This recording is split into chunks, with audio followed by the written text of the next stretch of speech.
Ja, velkommen til Historiestallen. Det er Agersøs helt specielle og dejlige lille lokalhistoriske museum. Det er altså et besøg værd. Det er ret billigt. Det drives af frivillige kræfter, og vi gør, hvad vi kan for at give en nogenlunde god formidling.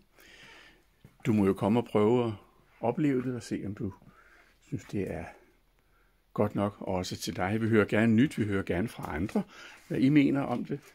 Det er ret vigtigt for os, når vi sådan skal kigge på det fremadrettede museumsarbejde.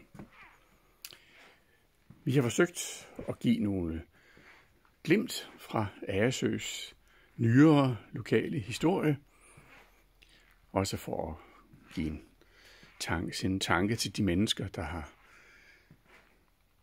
bygget det lille øsamfund, der er gået forud for det, vi har i dag.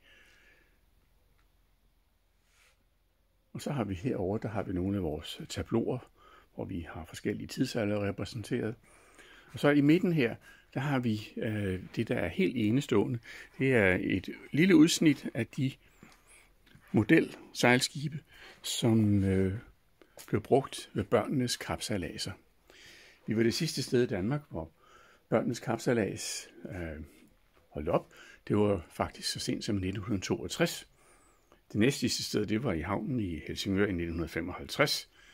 Men i dag, der er jo stadigvæk en kapsejlads, men det er med rigtige skibe i alle mulige størrelser og afskygninger. Og det er vældig festligt. Det er en kæmpe havnefest, vi holder en gang om året. Men det var så lige en lille introduktion til vores museum, og jeg håber da se dig ved lejlighed. Og tak fordi du kiggede med på denne lille video.